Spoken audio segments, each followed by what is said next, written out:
Lotus Ayurveda India में आपका स्वागत है। मैं हूं उत्पल चौधरी। आज हम बात करेंगे हार्मोनल बैली की समस्या क्यों होती है और इसे कैसे कम किया जा सकता है। तो आइए शुरू करते हैं आज का वीडियो। लेकिन उससे पहले बोलना चाहूँगा, चैनल को आपने अभी तक सब्सक्राइब नहीं किया है तो चैनल को सब्सक्राइब कर लें, बेल आइकॉन की घंटी बजा दें, जिससे हमारे आने वाले सारे नोटिफिकेशन सबसे पहले आपको मिले। तो आइए शुरू करते हैं। आजकल बिगड़ी हुई डाइट की वजह से हार्मोनल बैली की समस्या बहुत आम होती जा रही है। आपके मन में सवाल उठ सकता है कि क्या आखिर हार्मोनल बैली क्या है और इस समस्या से आप खुद को किस तरह से बचा सकते हैं। तो पहले जानें हार्मोनल बैली क्या है।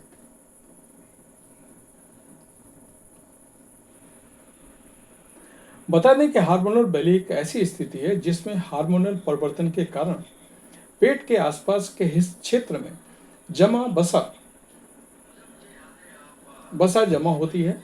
इस स्थिति में पेट का आकार बढ़ जाता है। ये समस्या आमतौर पर महिलाओं में देखी जाती है, खासकर मेनोपॉज के बाद या गर्भावस्था के बाद ये स्थिति उत्पन्न होती है। तो आइए इस समस्या के बारे में जानें और बातें।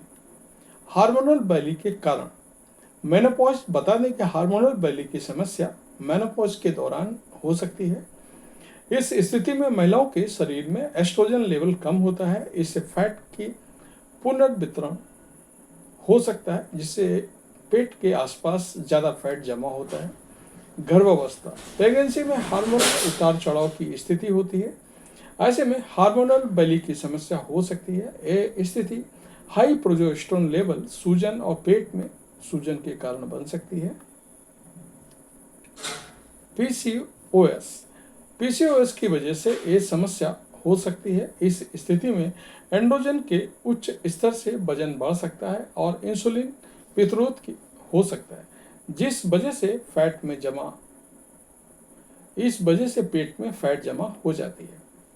हाइपोथायराइडिज्म, कम सक्रिय थायराइड ग्लैंड मेटाबॉलिज्म को धीमा कर सकती है। इससे वजन बढ़ सकता है।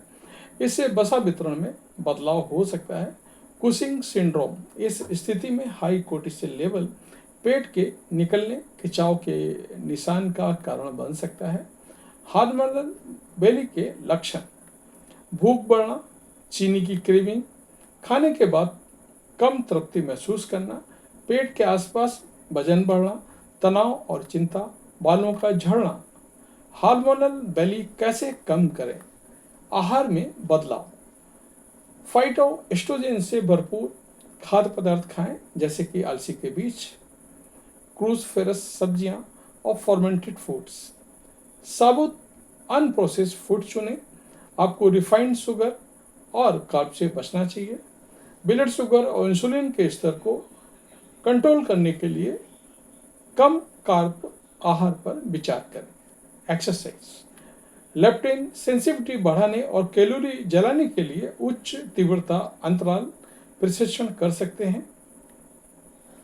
मसल्स को बनाए रखने और मेटाबॉलिज्म को बढ़ावा देने के लिए स्ट्रेंथ ट्रेनिंग कर सकते हैं।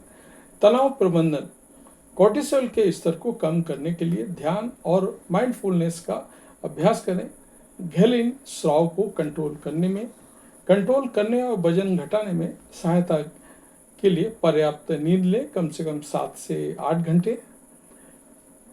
मेडिकल ट्रीटमेंट, अंदरूनी हार्मोनल असंतुलन का निदान उपचार करने के लिए डॉक्टर से सलाह लें। थायराइड और कोर्टिसोल के स्तर को कंट्रोल करने के लिए हार्मोन रिप्लेसमेंट थेरेपी या दवा पर विचार करें। तो ये था हमारा आज का वीडियो। आपको कैसा लगा हमें अवश्य बताएं।